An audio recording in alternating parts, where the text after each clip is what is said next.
everybody. Haven't done this in a while, but welcome to Show Your Cards here on Rock and Roll Shin-Soo. I'm with my co-host Dennis Levi Leach and Jonathan Getz. How's it going, guys? Good.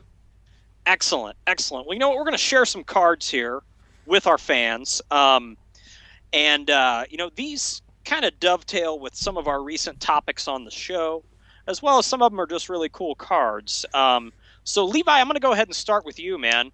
Show us what you got, man. What's your hand look like this week? Well, we've been talking about the Expos in our last podcast, so right. My next few Show Our Cards are going to be in tribute to the Expos, who are kind of like the Washington Senators of our generation. Right. If you want to look at it. And then they ended up moving to Washington. Right? Yeah. It's a 1986 Topps traded Andres Galarraga. It's a rookie card. It's a really good-looking card. Yeah, there's so many great 86 top cards. Whoever was their photographer then just always made sure to have like really nice skies in the background, and whoever was laying out their photos did a really good job. I like the all caps and team colors too, right up at the top. That looks good too. Oh, definitely. Yeah. And their team colors too are really conducive to all those primary tones throughout the card, so it matches really well. It's good design. They were firing on all cylinders in '86. Yeah, the big cat, and you said that's a Topps traded. Yep, it's the '86 Topps traded. So, so he didn't start his career in Montreal, or was he just a rookie? It was a rookie, yeah. Oh, okay. Yeah, the Topps traded sets at that time weren't all just trade cards. Right, it was updated. A lot of rookies, new players. Yeah. Right. Yeah. And so, it says on the back he played actually in '85. He got into 24 games as an Expo, but they don't consider that, like, I guess. No. They don't have a card form of that time. No. Yep. Huh. So there you go. Yeah. Cool. Yeah, those and I love those traded cards too, because on the back it's always really nice on the back. It's a better printing process. Right. The backs of these cards and how Topps was at that time was the cards we all bought in packs were of the lowest quality. Yeah. And the Topps traded cards were of kind of like a mid-grade quality. And they also released every year what was called the Topps Tiffany set. And what it was every standard card, but they were issued on a little bit thicker card stock. And all of them were really nice, super glossy fronts. And the backs were like the tradeds, where they were all real nice and crisp and clean. Huh. And so if you come across any 80s Topps Tiffany sets, they're worth a bunch of money nowadays. Yeah. I love the contrast on the back of those tradeds. I mean, you can definitely tell the print quality. It makes a huge difference. Yep. Yeah. Absolutely. But much better in the year before too. I think the '85 Topps are kind of ugly. You know what I'm talking about? agree. A lot of those cards look washed out. Yeah, definitely. Yeah. 86 and 87. Yeah, absolutely.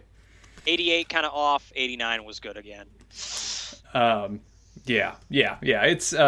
was good, and then the 90s. Yeah. All right. So mine is a 1993 Baltimore Oriole, Rick Sutcliffe.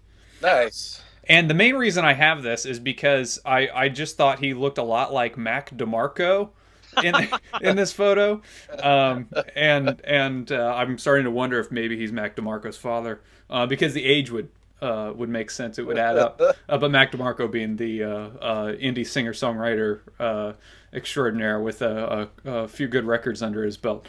But yeah, he's kind of got the gap tooth in the eyes. Yeah. I remember him on Baltimore. Yeah, it was like he finished his career with them, basically, I think. Yeah. This is 93. And I didn't realize on the back, he is a Kansas City suburban native. He was born in Independence, and his home at this point was in Lee's Summit, which is a suburb southeast. Side, right? Yeah. 93 Topps Stadium Club, Rick Sutcliffe. There you go. Gaber. Excellent. Well, mine is related to Montreal as well, and this is a 1992 card when Upper Deck was really, I think, still kind of ruling the roost. It was probably one of their 92 was probably, near the end of the golden era of baseball cards, 92, 93. But this is kind of a photo to me that always stood out, and it kind of was one of the things that made Upper Deck unique. This is a rookie top prospect, I should say, checklist. You guys remember this card? No. It looks familiar. Yeah, you probably can't see the streets, the destination signs up there. One direction is Montreal, the other is Seattle. The guy right here with the Montreal duffel bag is Rondell White. Okay. Huh. Yeah, right. So there was Rondell White, Marquise Grissom, Delano DeShields. Oh yeah. Had early '90s, had a really good crop of young talent in Montreal. Yeah, absolutely. And then the guy on the left, I don't think much came of him. It's Mark Newfield from the Mariners. So, but I'm looking at the back of the card as well. Some guys who did carve out decent careers. Sean Green. Remember, played for the Dodgers. Oh, yeah. Started off the Blue Jays. Yeah. Mark Wohlers for the Braves. Yeah. Dimitri Young. Yeah. Raul Mondesi. Manny Ramirez. Jeremy Burnitz. Yeah. Jeremy with an O. Jeremy with an O. Right. And what year is that? 92. 92 Upper Deck, you said?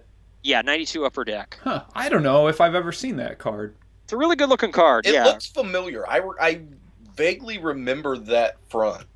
Huh. Upper Deck always had great checklists. Yeah, they would. Yeah, they would always do kind of a neat, different shot for those. Right. Yeah. I really want this Expos duffel bag too. Well, that's another edition of Rock and Roll Shin-Soo Show Your Cards. Thanks for hanging out with us briefly, and we'll be showing our cards again. Take care.